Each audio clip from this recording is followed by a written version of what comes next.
அமைச்சர் பொன்முடி மீது சகதியை எறிந்த நபரின் பெயர் ராமர் என்கிற ராமகிருஷ்ணன் என்ற தகவல் வெளியாக இருக்கிறது. இது குறித்த அண்மை செய்தியை பார்த்து வருகிறோம். சேற்ற எறிந்த நபர் ராமர் என்ற ராமகிருஷ்ணன் என அமைச்சர் சேகர் பாபு விளக்கம் அளித்திருக்கிறார். விழுப்புரம் மாவட்டத்தில் திருவெண்ணைநல்லூர் ஒன்றியத்திலே இருக்கின்ற இருவேல்பட்டு மற்றும் அரசூர் ஊராட்சிகளை சார்ந்த பகுதிகளில் வெள்ளம் சூழ்ந்து வடிய தொடங்கியவுடன் அங்கிருக்கின்ற மக்களுக்கு நிவாரணம் வழங்குவதற்காகவும் ஆறுதல் கூறுவதற்காகவும் நேரடியாக சென்றிருந்தார்.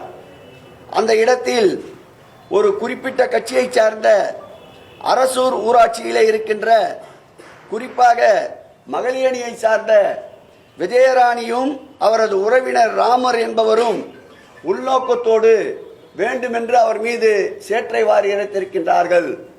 இது எதை காட்டுகிறது என்றால், முழுமையாக நிவாரணப் பணிகளை ஒரு புறம் அறிக்கையின் வாயிலாக பொய் வதந்தி பரப்பி முடக்க நினைக்கின்றார்கள், மறுபுறம் இப்படி மக்கள் நல பணியிலே ஈடுபடுபவர்களை அச்சுறுத்துகின்ற வகையில் அவர்களுடைய பணிகளை தடுக்கின்ற வகையில் இது போன்ற செயல்களில் ஈடுபடுகின்றார்கள்.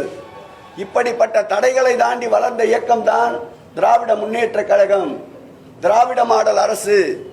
ஆகவே இப்படிப்பட்ட எதிர்ப்புகளை கண்டு அஞ்சாமல் மக்கள் பணியில் தொடர்ந்து பயணிப்போம் என்பதை எடுத்து காட்டுகின்ற வகையில் தான் இந்த நிகழ்ச்சிக்கு பிறகு தொடர்ந்து பாதிக்கப்பட்ட பகுதிகளுக்கு சென்று நிவாரணங்களை அமைச்சர் பொன்முடி அவர்கள் மேற்கொண்டு வருகிறார் என்பதை தெரிவித்துக் கொள்கிறோம்.